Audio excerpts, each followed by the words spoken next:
Watch till the end for bonus hubbub footage. You can't get too excited about, people in the same studio saying that, oh, this new movie's great. You can't get too excited about that. But I still think it's interesting. Instead of avoiding the topic of the thing, they dove right into it. The reason I still think this is interesting is because normally when we've seen this happen with Marvel and Disney, when they have a movie coming out that they're not all that amped on, they just don't talk about it. Right? They don't say bad things about it. And if a reporter asks them, say, oh, we're excited. But other than that, they just won't talk about it. They just won't say anything. DeLuca and Abdi, having not been involved with the making of Superman, at least volunteering, coming out and saying, oh yeah, we've seen it. James Gunn gets it. This new DC is going to be great. While you still have to take that, admittedly, with a giant boulder-sized grain of salt. Because, of course, they're involved with Warner Brothers. There's clearly bias. There is. I still found it interesting that they would volunteer and want to talk about it because, again, we've seen with some bigger studios like Disney and whatnot, sometimes they'll just stay quiet about it and just not say anything. Welcome back, Super Friends. What's the hubbub this time? We've got DCU updates, news, and reactions/rebuttals, of course. First, a reaction on Aaron Fischer's latest rant. In the latter half of this video, I react to Tyrone Magnus on a new promotional picture from Superman. Also, I have an interesting contrast between David Corenswet and Henry Cavill to ponder. Let's jump right in. There was a new Peacemaker trailer, delivering exactly what I'd expect. It seemed to send Aaron Fischer off the deep end, however. He went a bit unhinged and is going after James Gunn, calling for the studio to fire him. Guy Gardner and Hot Girl there. And they're still wearing their costumes from the Superman trailer. Everybody, all the haters on my channel who come to hate on me were telling me, oh, don't worry about it. They'll be their true comic counterparts by the end of the film because their costumes are atrocious. Okay? They're horrible. They're beyond horrible. They're the cheapest, worse than anything the CW did. They're just terrible. And everyone's like, oh, they're going to break away from Maxwell Lord and they'll be their regular comic counterparts. No, they won't. Let's put this in perspective. Gunn already said Superman will have its own totally separate tone. On the suits, these are the Lord Tech corporate costumes before Superman helps break them into their own. Because Peacemaker takes place after Superman, and there they are trying to recruit people to their cause, and they actually reject Peacemaker. Now, also, this trailer is full of just disgusting jokes. I'm pretty sure there's going to be more nudity in it. They show Vigilante dancing like a moron with liquor being poured all over him. It is more of James Gunn's stupid, juvenile, disgusting humor. It's what he knows. It's what he does. He did it with the Suicide Squad movie he did. He did it with Peacemaker Season 1. He did it with Creature Commandos. And here we go again with Peacemaker Season 2. I will not be watching this show. I'm not saying it has to be everyone's cup of tea, but that's just silly ranting. To ask for the firing of James Gunn, he is delivering a trailer matching the tone of what made it a hit. Peacemaker was the most in-demand streaming series in the world on January 22, 2022. I watched the trailer once and I will not be watching it again. It doesn't deserve any views. This is the guy who is in charge of DC. And the season 1 finale also set a record for HBO Max with the biggest single-day performance for an original series. And we have seen nothing for Superman. As for Superman's upcoming trailer, I've always said no later than mid-May. It's going to be soon, and I've some inclination to what it should be delivering. As a fan, I think this is disgusting. I cannot believe he was the guy that was put in charge. They need to fire this guy. They need to fire him. Because I really hope Superman fails at this stage. It needs to, so he can be purged from the role there at DC, at Warner Brothers, and somebody else needs to come in who actually cares about these characters, because he certainly does not. Check out some of these updates from James Gunn as well. Gunn finally takes a shot back at the silly JG comments from the Snyder Bros. Reeves is still directing the Batman sequel. Supergirl has wrapped filming, and Superman is towards the final touches right now. I kept saying before VFX gets tweaked all the way into the home stretch, which is common in these type of movies, shoot, the post-credits shawarma scene in The Avengers was filmed the day after the film's premiere. I'm hoping the rumors of the full trailer showing the engineer transform and Superman using his heat vision are true. Some chatter is out there that we will see a moment where Superman tells Krypto to stay in the fortress. I really think it's time for the full trailer to unleash his potential, possibly another flight moment shown after mixed commentary from the 2-second flight moment would be good. It will make the prior teaser and preview pay off much more. Also in the news recently, we got a look at some of the marketing for Thunderbolts. Shortly after Thunderbolts debuted in theaters on May 2nd, Marvel Studios revealed that the asterisk at the end of the movie's title actually referenced the project's secret title, The New Avengers. To mark the occasion, the cast unveiled a new poster for the movie that features the new name. And naturally, the move has been a bit divisive, both in the real world and now in-universe. Personally, I feel it's a bit too gimmicky for my taste. Even if it's tongue-in-cheek, to use an idiom here, focus the marketing on getting that word of mouth around regarding the reviews which have been good. In other related Marvel news, the new X-Men Movie Eyes Thunderbolts director Jake Schreier for it. Sources stress the deal is in early talks and hasn't been finalized, but Schreier catapulted to the top of Disney and Marvel's wish list after Thunderbolts became one of the MCU's best-reviewed movie in years. As much as DC has to rehabilitate itself, clearly Marvel is feeling that as well. Gone are the days of just relying on the superhero genre to easily bank off of humdrum, formulaic movies. Gunn's strategy with Superman is stepping away from the grounded and into a more fantastical universe. I believe his take on Superman will differentiate itself from the Zack Snyder version. As I highlighted in a previous video, think of it as a working-class Superman. He could take the path of letting people view him as a godlike figure, but instead he makes the disciplined choice that few with such power would. It's going to require great acting from newcomer David Corenswet, but I think he's up to the challenge. David was cast for his versatility. It should be an attempt at a more idealistic and well-rounded version of Superman. His height and younger age also were a plus for getting cast. Don't forget his Juilliard background either in acting, much like Christopher Reeve had. I tend to imagine his range could be greater than Cavill potentially. Think more of like the renowned actor Brendan Fraser in his prime, an actor that could pull off action, comedy, and drama with a heroic spirit. The first Mummy movie in particular was a nice mix of these facets as an actor.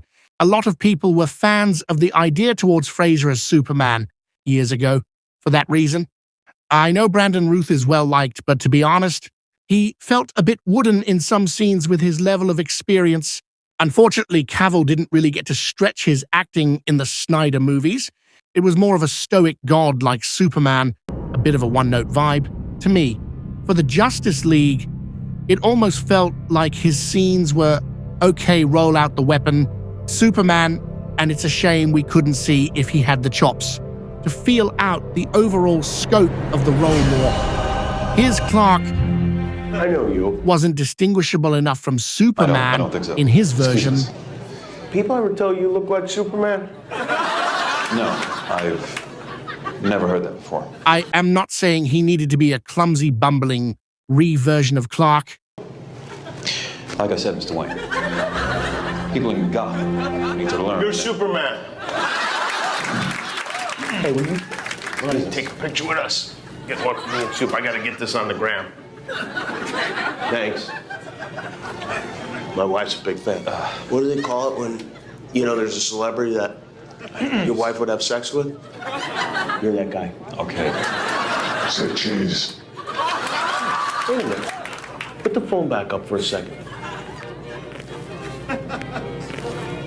You're Batman. I got Batman and Superman over here. Look, I think you have me confused with somebody else. Yeah, I did look like at his that. moments as Clark on the farm in Smallville, yet his Metropolis and reporter side were seriously lacking involvement in the verse. It wasn't explored properly. Also, I wanted to close looking at our ability to civilly debate between DC fans. I feel with all the misinformation put out there, it's good for the fans and normies to get more than just one side. There has been a group that just hates on a movie they haven't seen, no matter what is released. Their strategy to boycott Black Adam and Cavill at the time didn't help their cause. They shot themselves in the foot before, and they are doing it now. If Superman is a success and more movies get into development, that is the only path you'll ever see work to get Snyder involved with DC again. When the studio decided to move on from old regime and Snyder, it was because they hit a stalemate. A lot of the last DCEU movies just weren't landing well. The idea that closing your wallets will bring him back is just futile. This is their last effort for a while to make DC movies work in a down-market superhero genre. The only reason they are taking a flyer on the DCU is to see if Gunn's fresh approach brings it back. If Gunn wasn't lined up after the stagnation of last verse, we would have continued to wait on Superman movies that were not getting made. We never saw a standalone Superman sequel or a Batman standalone movie in the DCEU. Affleck was just a crossover guest appearance Batman. Remember, Snyder Bros are their own entity. That doesn't represent the normal Snyder fans out there with an open mind. They exist too.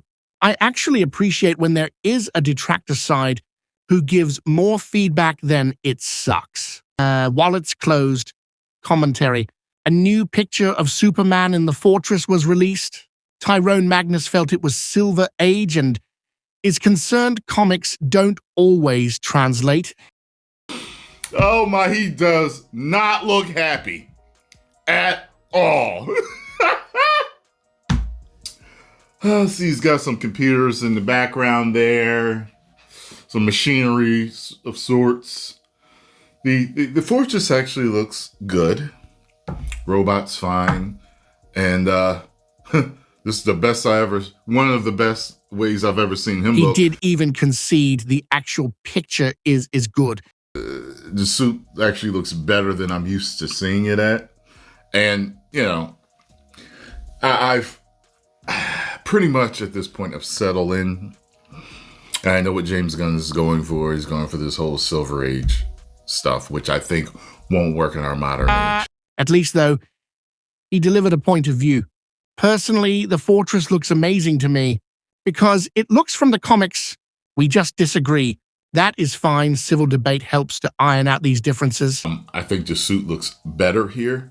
However, I've seen it, every other angle I've seen it from is bad. Rosenbaum recently did an interview with former Superman. I thought an interesting moment came out of it. Agree or not with Dean Cain's politics, he made a good point regarding the idea of being able to civilly discuss differences. The Penn's parents and mine, Leo and Eileen, they're Sean and Michael and Chris's parents, my parents, and they were like super close, like best friends. So I was with them we'd have the Super Bowl parties at the Penn's house, the things, How was They're just Sean? right across the Was building. Sean an intense kid? Sean was a very intense kid, but Sean was a great surfer. And being a really good surfer, that was sort of the currency in Malibu. Like we go to the beach and Sean would be just ripping, and we grew up with all those guys like Spicoli. And I would guess if I were to talk to, and listen, I don't agree at all with Sean politically, almost ever. But if people were attacking Sean, I'd put my back onto his and I'd fight him off, period. Because he's still family. They're family. And that's another thing that's gone so wrong in this current society is that people, if they disagree on politics, they hate each other. And I don't get that at all. He felt like brothers with Sean Penn. back in day, even though they are opposite ends of political spectrum. Perhaps once some of the dust settles, if this movie lands with fans and normies get pulled into the DC fandom, we will see more open minds to the forefront. Bob, you heard their comments on that. What do you think? Well, I mean, even though they're technically DC Studios is detached, Warner Brothers is still the overarching Still the fan studio, and they're not going to say. I think Mike DeLuca is actually sincere in what he said, because they have a lot riding on this, because they have another movie in production already. You know, they're moving forward. They've got the Lantern series in production as well. So there's 2 other big films, or 1 film and 1 TV series following Superman. They've bet a lot. Look, they're all in on this. And I think it's been a long time since I've seen a studio as all in on anything as they are on the DC Studios and Safran and James Gunn's leadership. So, and they've been pretty steadfast in their support of what's going on there. And of course, we as fans are looking at everything they do with a microscope. And there's a lot of people out there, it's weird, that want them to fail, which I think is bizarre. I don't think they will. I mean, when has James Gunn ever really failed anything? But I do think they're sincere in this, and I think that what Mike DeLuca is even responding to, if I could read between the lines, is that this Superman movie that we're getting is a different experience than any of the superhero movies that we've been getting for the last 25 years. And I've always believed that this is his more fantastical, more DC Silver Age take, at least what I've come to understand, is going to be something that we haven't seen, and I would imagine it's going to put a smile on people's faces in a way that they can't yet understand until they experience it. Seeing is believing, as they say. As always, look up and not back. Believe a man can fly. See it happen in July. Take care of yourselves and others. Peace. You're all clear, kid. Now let's blow this thing and go home.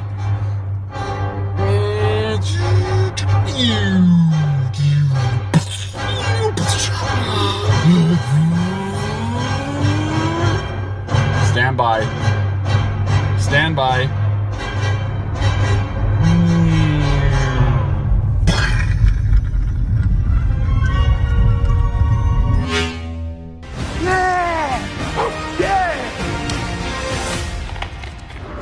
Krypto, home. For every good boy. For Superman's best friend. Treat your dog like a superhero with Milkbone. And don't miss Superman in theaters July 11th.